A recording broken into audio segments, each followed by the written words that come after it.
After hearing about a rash of livestock slayings and El Chupacabra sightings in Doniwe, we packed up and headed out.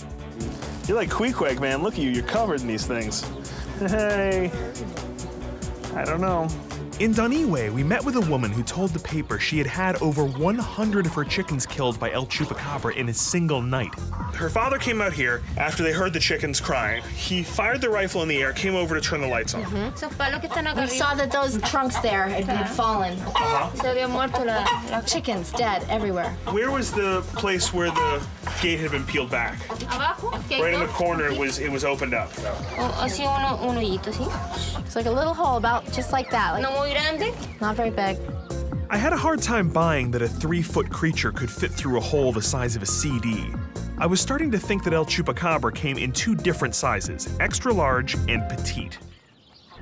Our next stop was David, a bus driver who claimed to have collided with El Chupacabra while he was driving his route. Okay, so this is the spot where it happened. It was 4:45 in the morning. That's when the animal jumped over. And so you hit it right here in the center of the bus. It broke all the windows. He fell right on his feet. And so you were sitting right here, very close. Less than a meter away. The animal had a dog in its mouth? He took the dog in its mouth, turned and jumped. David told us how he saved a hair he'd found in his wiper blades after the crash. Do you still have the hair? Sí. In his wallet? I gotta admit, I found it a little strange that a hair from such an elusive creature could be hiding between David's driver's license and credit cards, but it is my duty to have it tested. So this is the hair of whatever you hit with your bus? Correcto. Yes. And would it be okay if I examine the hair? Yes, no problem. Terrific. Yes. Lindsay, bag it. David's hair might be just what we need to break this case wide open. But first, we had one more witness to interview. So we took his small bus to a town called Puemo to meet with Juan.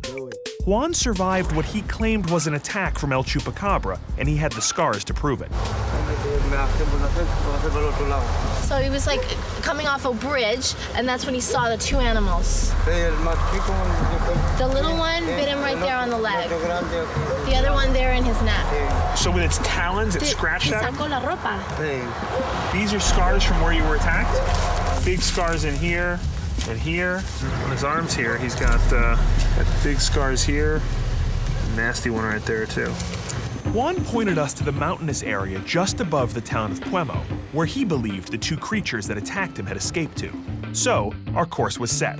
A midnight stakeout of the mysterious creature's feeding grounds. But before climbing the mountain, we stopped in town for supplies. This is the very small town of Puemo, located at the base of the mountain where we're going to be doing our night investigation for El Chupacabra. The real mystery here, though, is how a town this small can have this many foosball tables. There are 1,000 foosball tables in this town. Ridiculous! They love foosball here. After having my yearly dose of foosball and Elvis impersonations fulfilled, we climbed a mountain and made camp. So let's divide and conquer here. Okay. You guys set up the cameras. Sure. Deploy those. We'll have one camera pointed on this side of the hills. We'll have another one pointed at this slope up here. Sure. We'll have one going down here, getting as much of this area as possible. Okay. One on the chickens. We have 2 beautiful, irresistible chickens. What chupacabra could resist these 2 fine specimens? Hopefully you guys will make it through the night. When searching for the chupacabra up here, one of the things we're really focused on finding is someplace where it could live. Burrowing, small holes, caves, things like that. Using our cameras and our night vision equipment, we're just scanning the hillside, trying to see if we can pick up these bright red eyes. I'm starting the recordings on the 4 cameras. Camera 1 is up, camera 2 is up, camera 3 is up, and camera 4 is up.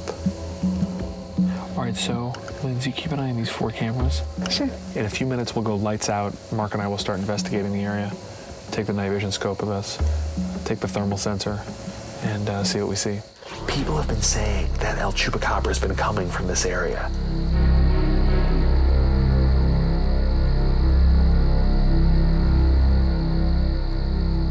Watch out, there's a big drop here. Let's get the thermal imager. The thermal imager should allow me to peer through the bushes and pick up any heat signatures. I just thought I saw something, actually. But no, there's various rocks on the hills that are still retaining some heat from the day, but by and large, there's nothing moving around out there. Something just went scurrying across. It went down the hill. Come on, over here, over here.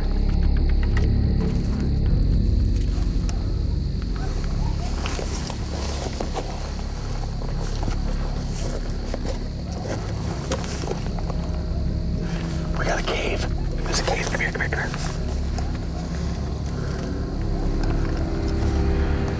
Guys, we found a cave.